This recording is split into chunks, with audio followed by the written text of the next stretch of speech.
नमस्कार। आज विश्व के भूगोल में नया चैप्टर पढ़ेंगे, चंद्रमा, द मून। इसे पढ़ेंगे।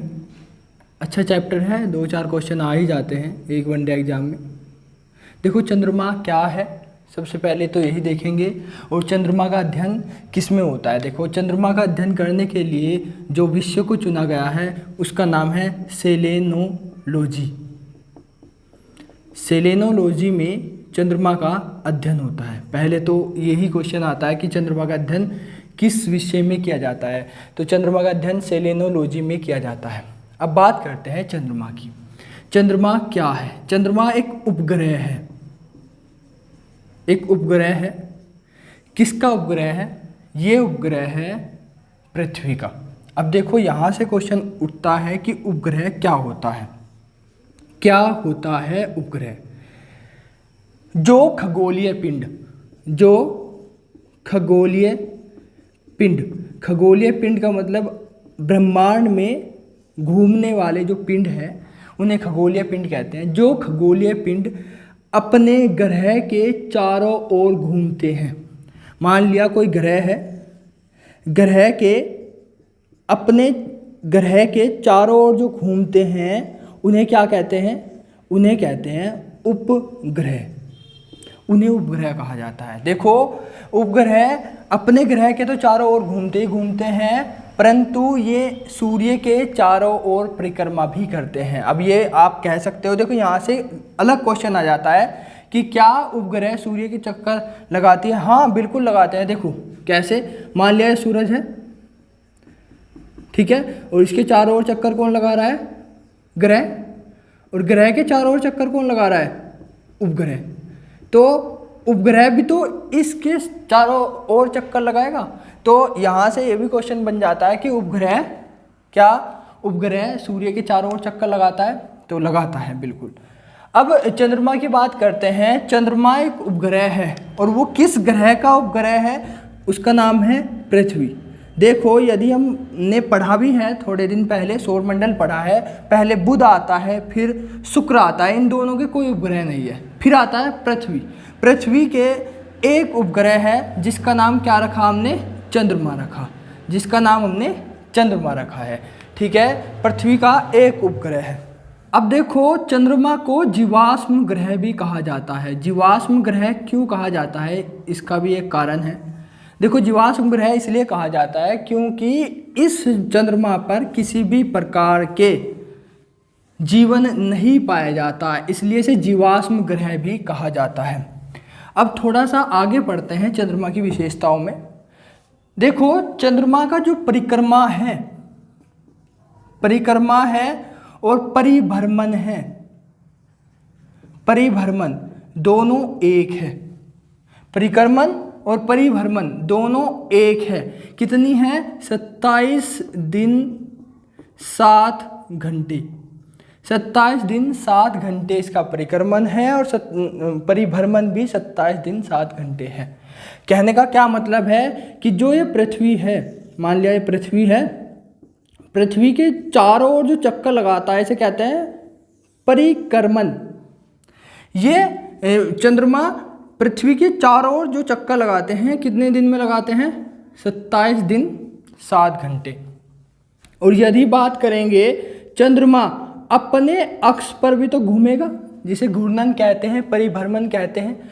तो अपने अक्ष पर भी जो ये घूमता है वो भी कितने उसमें समय में घूमता है? 27 दिन 7 घंटे। इसी कारण क्या होता है? इसी कारण इसका कुछ भाग हमें कभी नहीं दिखाई देता। कितना % भाग है जो हमें कभी नहीं दिखाई देता? वो है 41% भाग चंद्रमा का हमें दिखाई नहीं देता, और जो 59% है वो हमेशा दिखाई देता है। ध्यान रखना, 41% भाग हमें चंद्रमा का नहीं दिखाई देता, कारण कि इसका परिक्रमण और परिभ्रमण एक है। अब यदि हम इसे समझेंगे कि क्यों नहीं दिखाई देता और क्यों दिखाई देता है, 41% भाग नहीं दिखाई देता, ठीक है। क्यों नहीं दिखाई देता? देखो बात करते हैं। मान लिया ये पृथ्वी है, ठीक है, ये पृथ्वी है। पृथ्वी अपने अक्ष पर भी घूम रही है, ठीक है, और पृथ्वी के चारों ओर कौन है? चंद्रमा है, चंद्रमा भी घूम रहा है। अब देखो मान लिया ये चंद्रमा है, मान लिया ये चंद्रमा है, पृथ्वी के चारों ओर घूम रही है, अब ऐसे घूम रही है, ऐसे ऐसे, ठीक है। अब ये 27 दिन 7 घंटे में घूमता है पूरा, ठीक है। अब मान लिया ये जो चंद्रमा है ये अपने अक्ष पर भी तो घूमेगा ऐसे, ये अपने अक्ष पर भी घूमेगा ऐसे, ठीक है। और जब ये अपने अक्ष पर घूमेगा ये भी तो 27 दिन 7 घंटे में ही घूमेगा। अब मान लिया ये जो मैंने निशान लगा दिया, देखो ये जो हिस्सा है, इधर का जो हिस्सा है ये वाला पृथ्वी की तरफ है, ठीक है, ये वाला पृथ्वी की तरफ है। अब ये देखो ऐसे घूम रहा है, ठीक है, ये ऐसे घूम रहा है। यदि ये ऐसे घूमता, खाली ऐसे घूमता, तो ये चारों तरफ से दिखाई देता, देखो ये चारों तरफ से पृथ्वी को दिखाई दे रहा है ना, परंतु ये ऐसे नहीं है, ये साथ साथ ऐसे भी घूम रहा है। ये साथ साथ कैसे घूम रहा है, ऐसे भी घूम रहा है। देखो यदि ये ऐसे घूमेगा, देखो बस केवल ये इधर वाला हिस्सा ही पृथ्वी को हमेशा दिखाई दे रहा है, देखो ये वाला हिस्सा ही पृथ्वी को दिखाई दे रहा है, ना कि ये वाला हिस्सा कभी नहीं दिखाई देता, बस ये वाला हिस्सा दिखाई दे रहा है। तो समझ में आया कि 41% भाग नहीं दिखाई देता और 59% भाग दिखाई देता है। हाँ, अब बात आती है चंद्रमा चमकता है, हमें दिखाई देता है, क्या चंद्रमा का अपना प्रकाश है? नहीं, चंद्रमा का अपना प्रकाश नहीं है। चंद्रमा किसके प्रकाश से चमकता है? चंद्रमा चमकता है सूर्य के प्रकाश से।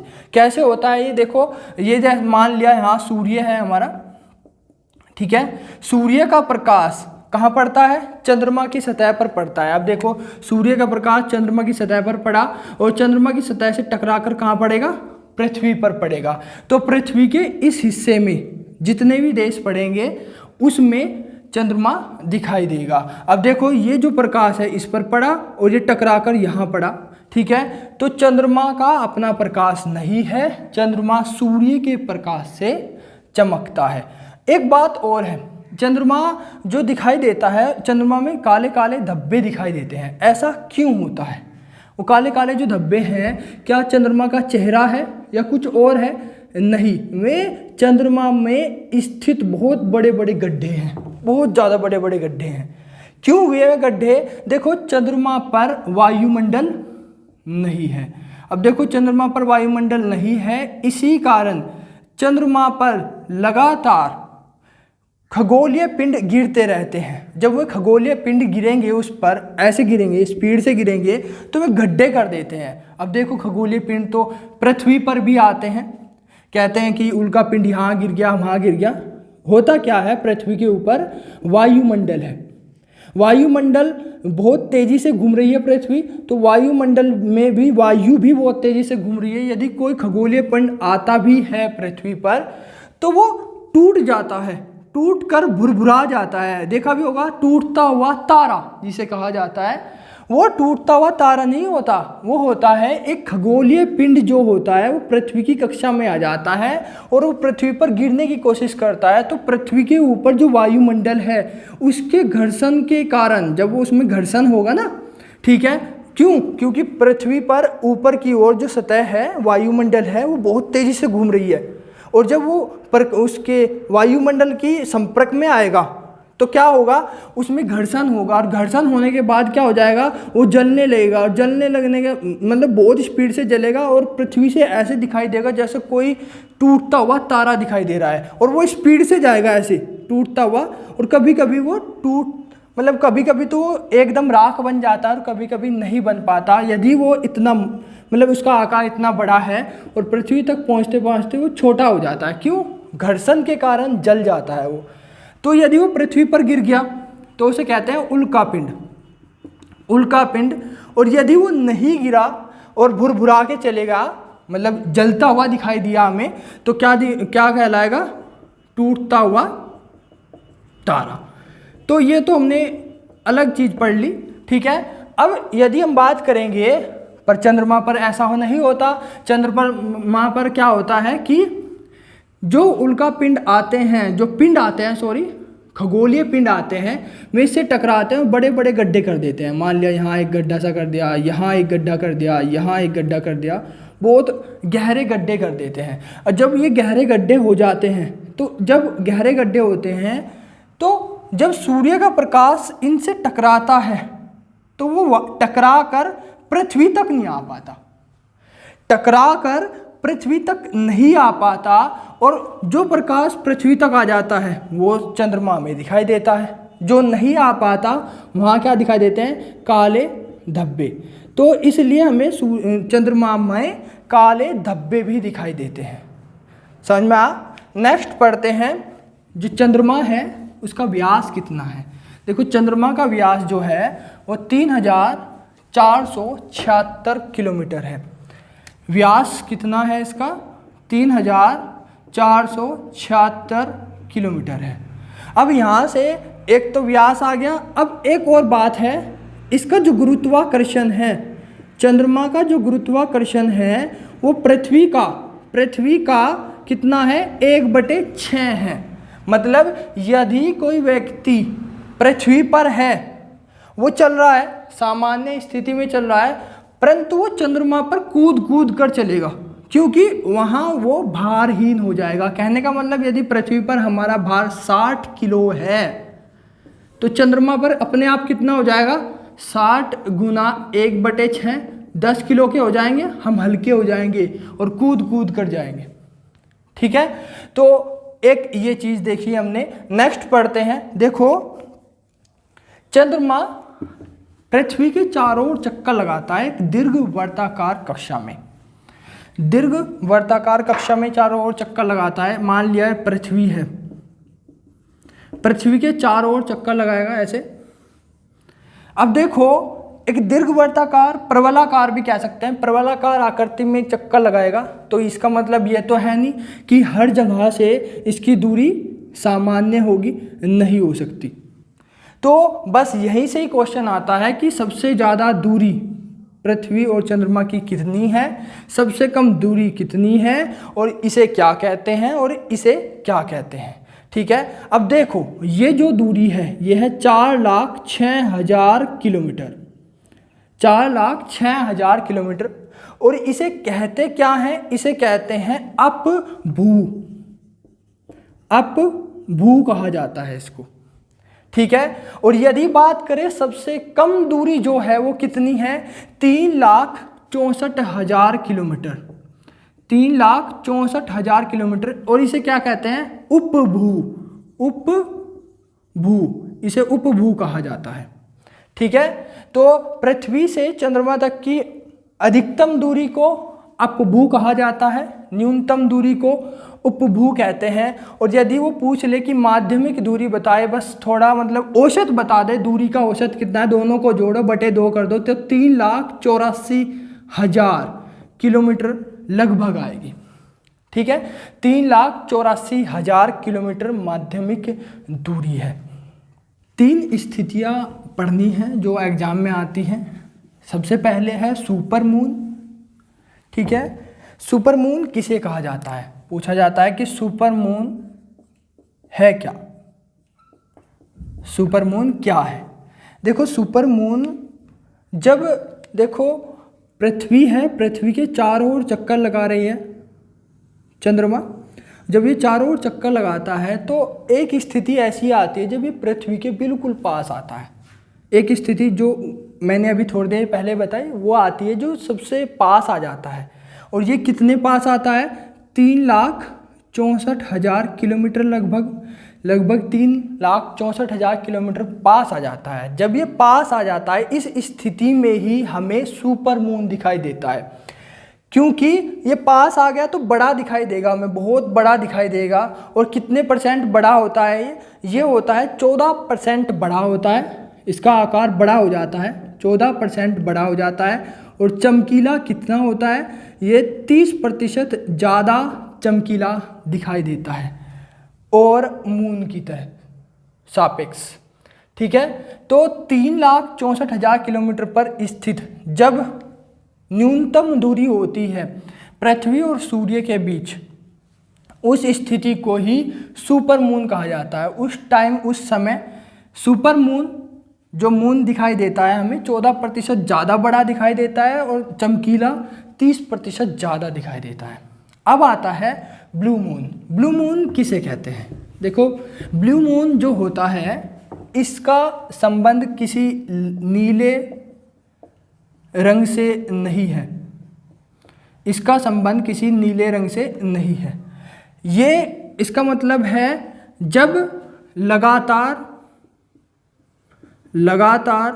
2 बार, एक महीने में लगातार 2 बार पूर्णिमा आ जाए, 2 बार पूर्णिमा आ जाए तो उसे क्या कहा जाता है? ब्लू मून कहा जाता है। जो दूसरे वाली पूर्णिमा होगी ना, सेकंड पूर्णिमा जो होगी, उस पूर्णिमा को ही क्या कहेंगे? Blue moon. उस पूर्णिमा का ही ब्लू मून कहा जाता है। ध्यान रखना, लगातार 2 बार पूर्णिमा हो जाए और जो सेकंड वाली पूर्णिमा होगी उसे ब्लू मून कहा जाता है। अब यहाँ से एक शब्द आया पूर्णिमा, किसे कहा जाता है? वैसे इसके बारे में हम चंद्र ग्रहण और सूर्य ग्रहण के चैप्टर में पढ़ेंगे, बस नेक्स्ट चैप्टर वही है। थोड़ा सा बस आज के लिए रख लो उसको, ठीक है। अब तीसरा जो है उसका नाम है ब्लड मून। ब्लड मून क्या है? पूछा जाता है ब्लड मून क्या है। देखो, ब्लड मून जब लगातार 4 बार, लगातार 4 बार क्या हो जाए? चंद्र ग्रहण हो जाए। लगातार 4 बार चंद्र ग्रहण हो जाए, और वो भी पूर्ण चंद्र ग्रहण। ध्यान रखना, चंद्र ग्रहण तो होते ही हैं, परंतु पूर्ण चंद्र ग्रहण की बात कर रहा है। उस स्थिति को ही क्या कहा जाता है? Blood moon. होता क्या है, जब ये मान लिया सूर्य है, ठीक है, ये सूर्य है, ये पृथ्वी है, और ये कौन क्या है? ये चंद्रमा है, ठीक है। इस टाइम होता है, मतलब इस टाइम चंद्र ग्रहण होता है। और जब ये चंद्र ग्रहण होता है तो एकदम ये जब पृथ्वी से दिखाई देता है, अब देखो यदि बात करेंगे, अभी ये पृथ्वी से थोड़ा थोड़ा दिखाई देगा, और जब ये पृथ्वी से दिखाई देता है तो इसका रंग कैसा होता है? लाल रंग का होता है। और लगातार ऐसे 4 बार हो जाए ना पूर्ण चंद्र ग्रहण, तो क्या कहलाएगा? ब्लड मून कहलाएगा। अब हमने एक उपग्रह भेजा था चंद्रयान 1, उसके बारे में पढ़ते हैं कि चंद्रयान 1 कब भेजा गया था। चंद्रयान 1, देखो हमने चंद्रमा पर पहला उपग्रह भेजा। कब भेजा है? 22 अक्टूबर 2008 में हमने चंद्रयान 1 को प्रक्षेपित किया था। कहाँ से किया था? श्री हरिकोटा सतीश धवन के ने एक उपग्रह प्रक्षेपित किया था। उसका नाम था PSLV-C, ठीक है। PSLV-C से हमने उस उपग्रह को प्रक्षेपित किया, और वो जब चंद्रमा पर पहुंचा तो हम विश्व के 6ठे देश बन गए जिसने चंद्रमा पर अपना उपग्रह प्रक्षेपित किया। देखो कौन कौन से थे इससे पहले देश? इससे पहले थे रूस था, अमेरिका था, यूरोप था, जापान था, ठीक है, चीन था, और अब भारत भी इसी 6ठे स्थान पे आ चुका है। तो कुल 6 देशों ने अब तक चंद्रमा पर उपग्रह प्रक्षेपित किए हैं। कौन कौन से हैं? रूस, अमेरिका, यूरोप, जापान, चीन और भारत। ध्यान रखना। देखो, तो आज हमने पढ़ा चंद्रमा। आज के लिए इतना ही। आपका धन्यवाद।